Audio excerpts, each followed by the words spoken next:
we're going to go through the SOAR study in A minor, asking the three great questions so that we can discover the elements and sub-elements of this music. So I begin by thinking about my setup. I see what the first notes I have to play are, and I see it's an open E, played with the middle finger, and then comes a bass note A. So I'm going to start by having these two down for the right hand. Now for the left hand, my first note is open, but my first closed note is the C up on the 8th fret. So I'm going to make sure my hand's up here. Now I'm also going to be thinking this way. Rather than have the floating arm, since the first couple notes are open, there's going to be the tendency to do this and then come down on this note.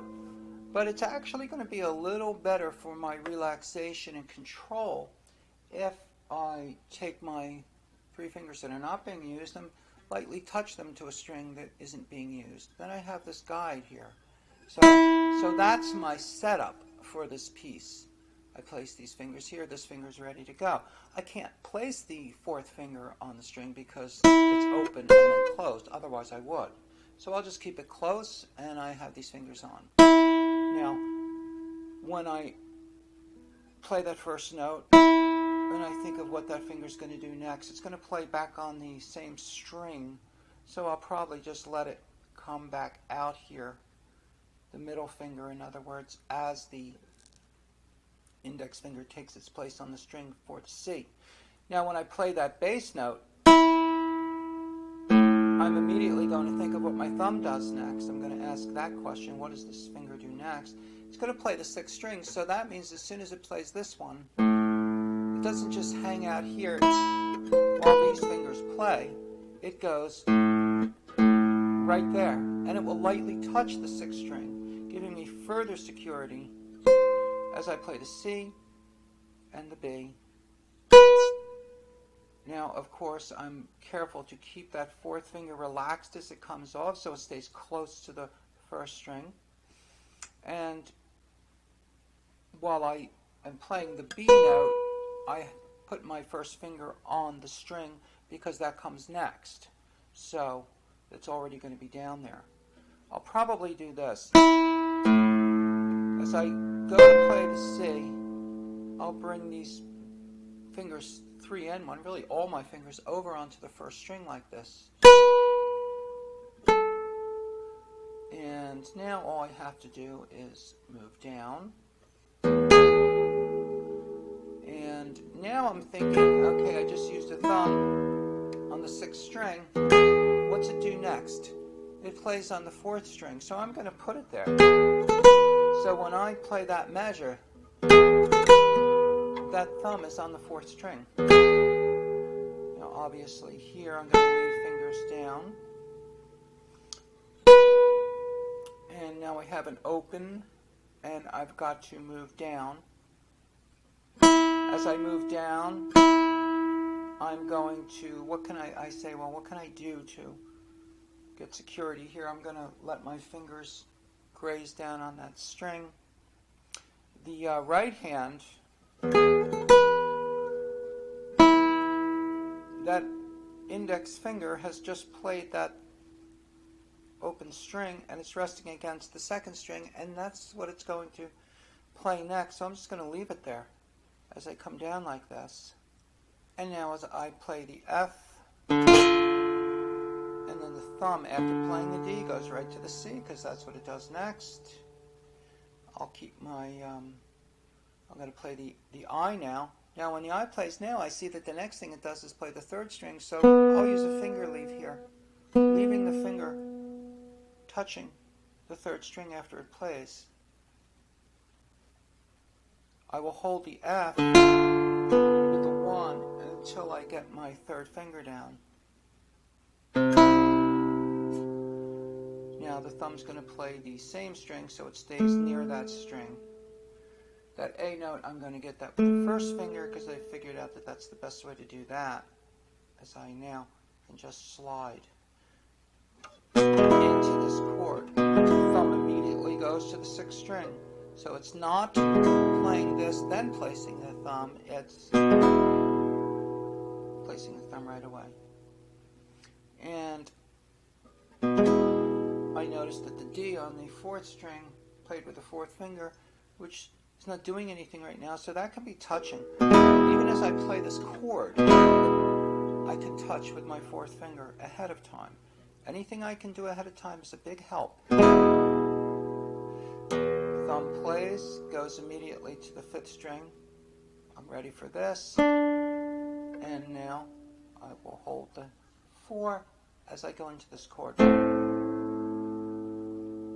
And pretty much like the beginning now, I play the open, except with the A this time. And the fingers are already on the strings, they're going to guide me back up. Take the C, the other fingers prepare behind. Now this time, for variety, I'm going to play this on the second string. So when I play C, the B, as I play this A, I'm thinking, okay, I'm going to be using, well actually what I'm going to be thinking as I play the C and take the 4 off, I'm thinking of what it does next.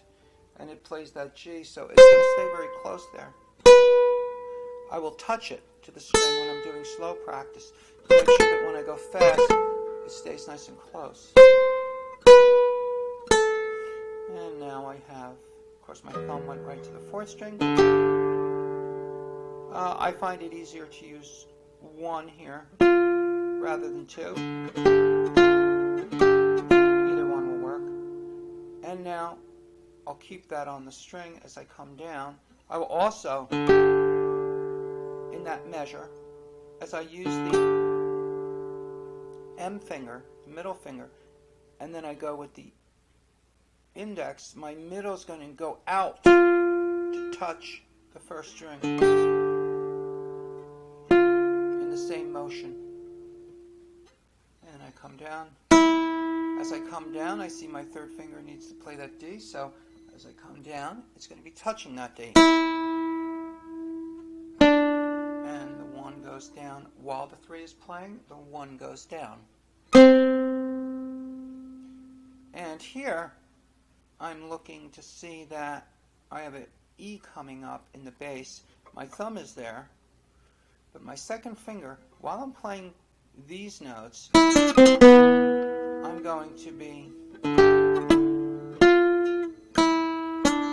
getting my second finger on that E right there.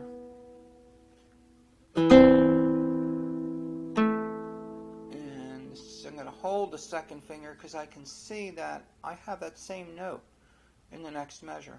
So while I play these 2 notes, that stays. Thumb plays, goes to its new string. And I have everything down that I need, except for that C. That C. So that is how we go through this piece of music, asking the 3 great questions and discovering the best way to arrange the movement process so it makes the playing of all the notes as easy as it can be, which always involves preparing for what is coming up while I'm busy doing what I'm doing now. Practicing is knowing the right thing to do and then making sure we do it. Everything that we've just done is the process of figuring out the right thing to do. And it is the vital first part of our practice. But now, don't forget, you have to somehow teach your fingers to do that and to do it smoothly and to do it automatically. And that is where the basic practice approach from the principles of correct practice for guitar comes in. What you want to do now with any piece that you study, this one or any other one, is after you go through this process with a section of the music, you have to begin to teach the fingers to do that. Always take just a few measures at a time. In this case, I would say take just the first 2 measures.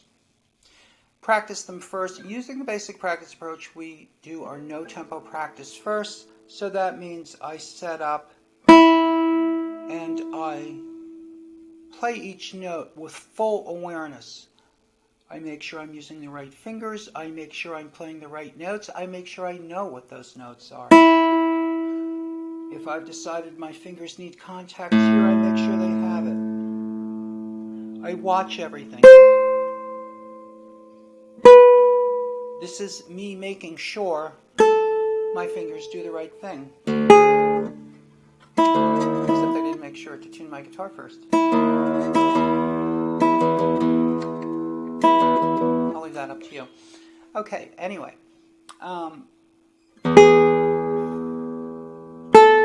So I play just that much, and I'll go through it a number of times with absolute clarity that I'm doing the right thing.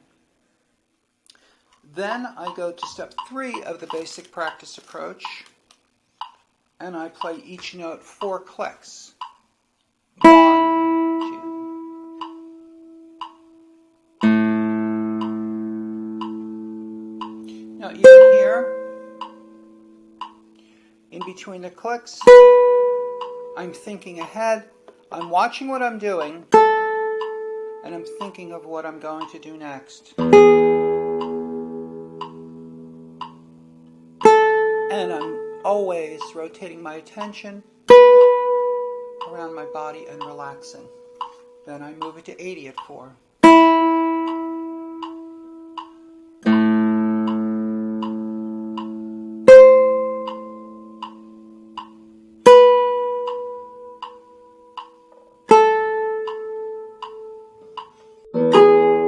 Now you just work with this much of it until you bring it up to a speed that, medium speed. I usually like to bring things up to at least 60 at 1 click.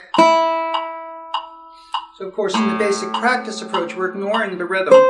We're making all notes equal time values. The rhythm part comes later. Now I go back to 60 at 2. Still making sure that I'm doing everything right.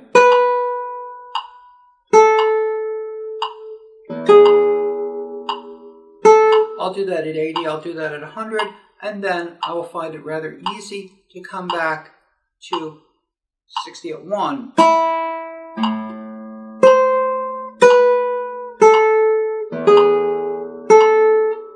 And everything will be working just right.